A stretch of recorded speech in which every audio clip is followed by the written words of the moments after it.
Hi everyone, my name is Becca and welcome to my channel. If this is your first time with us, I'm so glad that you stopped by. We focus on all things middle grade literature, specifically the first chapters of your favorite middle grade novels. Today, I'm going to be sharing the first chapter of Jennifer Nielsen's newest novel, One Wrong Step. I am super excited because Jennifer Nielsen always writes just such action-packed thrillers. You may be familiar with some of her other novels, most recently Uprising, Iceberg, and then A Night Divided, and there are so many more. Those are just a few popular titles. So I am looking forward to seeing what adventure these characters are going to go on. We're going to start by reading the front and side cover, which gives us a little bit of an idea what this book is going to be all about. For a climber, looking back can mean the difference between survival and a fall. 3 years after the death of his mother, Atlas Wade is still trying to bury his pain in the mountains he climbs with his father. When his dad joins an expedition hoping to be the first to summit Mount Everest, Atlas can't wait for the chance to prove himself to his father. And maybe, finally, he can leave the difficult memories of his mother behind on the mountains. But this time, Atlas is the one left behind, as well as an American girl named Maddie. When news breaks that war has returned to Europe, a team of Nazis is attempting their own summit, and a storm is brewing on the slopes. Atlas and Maddie plead with the climbing party to come back down. They're too late. After an avalanche cuts them off from their fathers, Maddie and Atlas undertake the dangerous journey up the mountain in hopes of finding survivors. Atlas and Maddie will have to rely not just on their own wits for survival, but also on each other as sickness, bad weather, and fears of a Nazi spy put their mission and their lives at risk. And Atlas will have to learn how to let go and look to the future. If he wants any chance of finding his father and fixing the rift caused by his mother's death before it's too late. All right, that is what One Wrong Step is all about. And without further ado, let's just go ahead and dive right on into that first chapter. Chapter 1 takes place in Kings Peak, USA, at 13,528 feet in July of 1936. There's a little definition to start the chapter. Summit, the highest point on a mountain. The 20 highest summits in the world are all in Nepal, Pakistan, and China. All right. It's been almost 3 years since my dad and I climbed Kings Peak, but I still think about the summer of 1936 every single day. My family had traveled from our home in London to America to visit my grandparents. They lived out west in the state of Utah, where mountains lined the horizon in any direction I looked. The tallest of them all was named Kings Peak. "You two should climb it," my mom had said to my dad and me. How I wish I could go with you. I wished for that too. For my whole life, the three of us had always climbed together. My earliest memory was holding Mom's hand as she let me shuffle up a dirt trail. It never mattered to her if I was slow. She was happy just to be on a climb. Then last year, she needed to hold my hand while she shuffled up the trail. Mom was sick. That was why we had come to Utah. Her doctors thought the dry heat of the desert might do her good.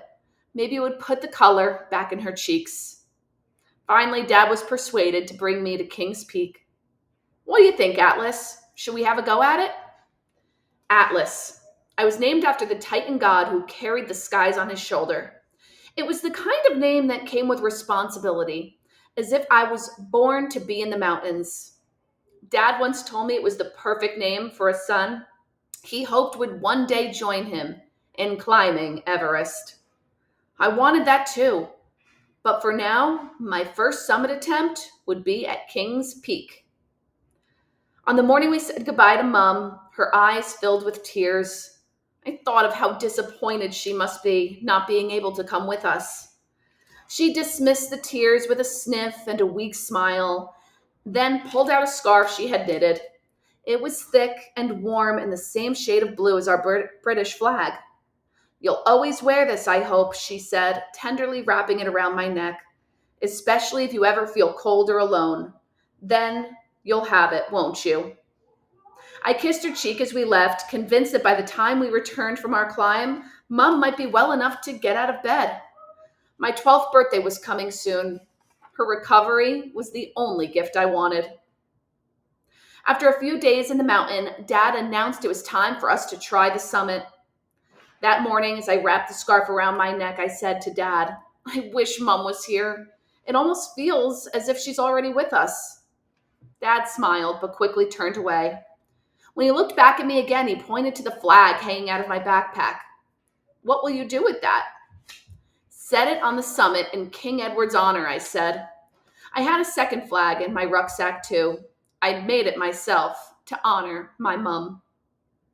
We had left camp at 5 in the morning with a plan to reach the summit before noon. However, at nearly 10,000 feet, I began complaining of a headache.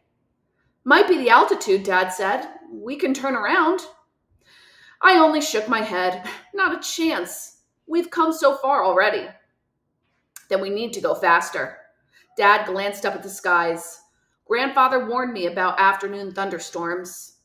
I increased my pace, but after another 1,000 feet, the altitude again took its toll on me, as every step felt harder than the one before it. If I kept my head down and focused only on putting one foot in front of the other, walking became easier. But not really.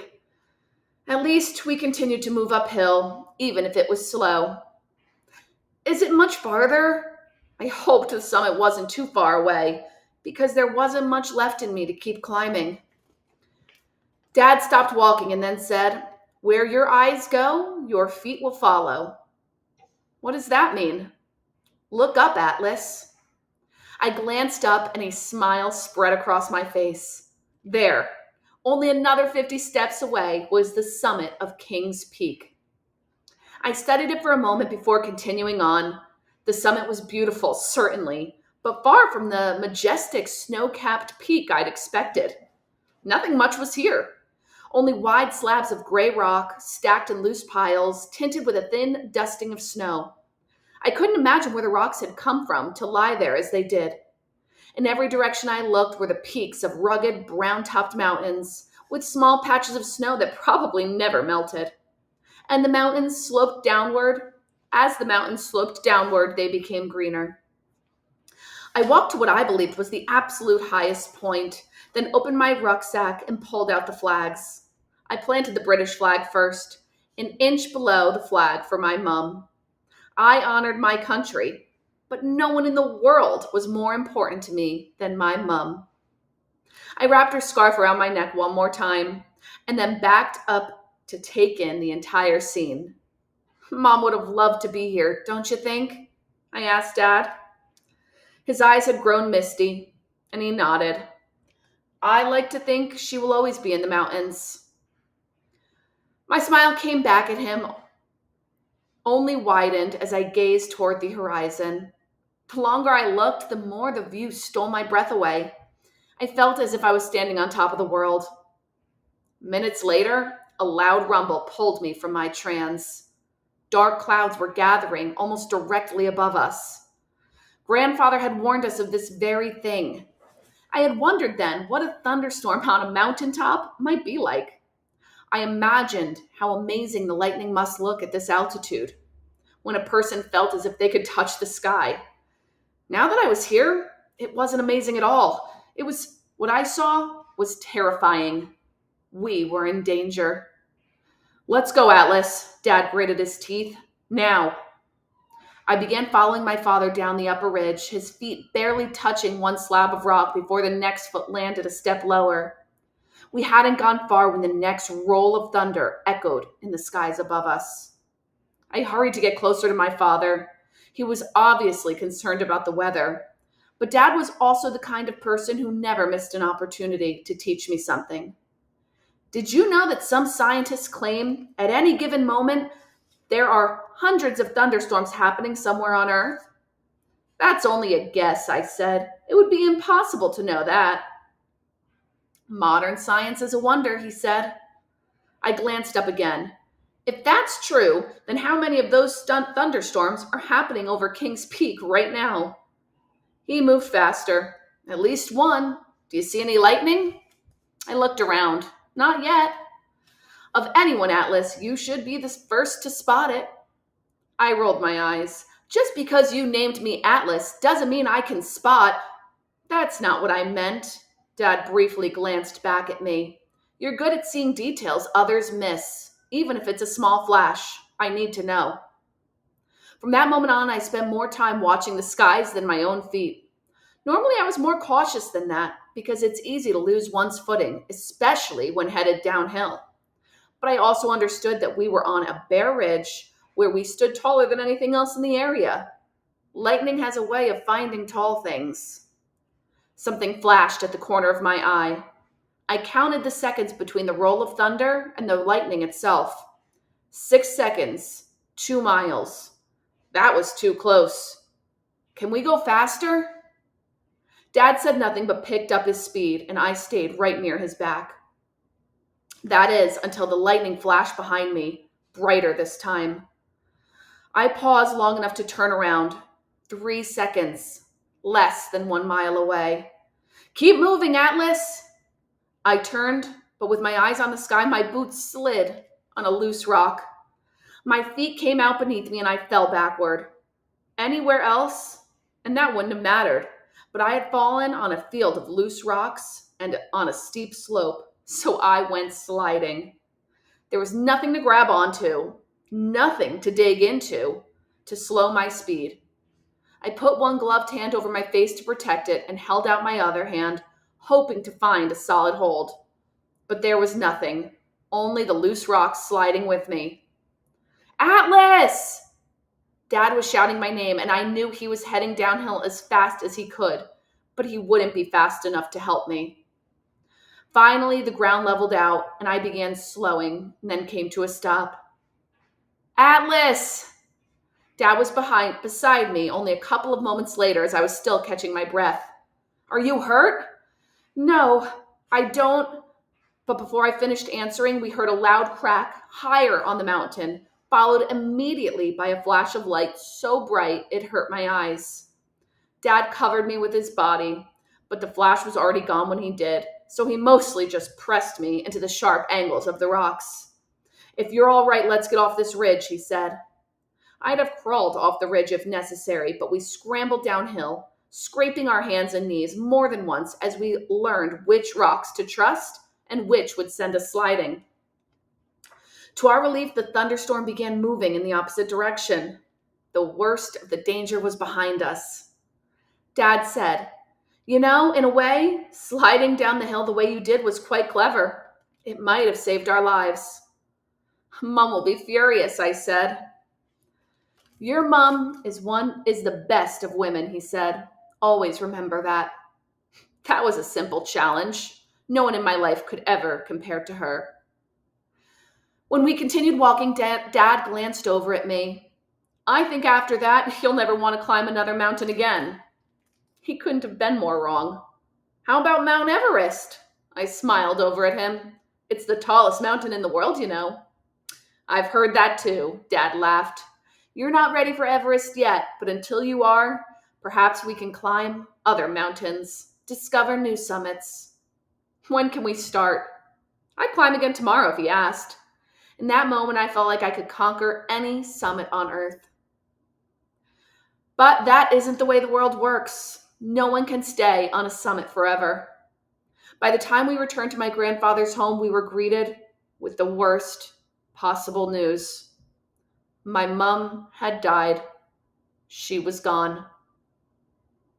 Dad reached for me, but I turned and ran out the door and kept running until I reached the end of my grandfather's farmyard. Somewhere I could be alone to cry. This loss had opened a hole in my life so deep I couldn't see the end of it. I should have been with her to say goodbye. 3 years had passed since then. I thought of her every single day. Some days she was all I thought about. Since then, it was just me and my dad, so we went everywhere together.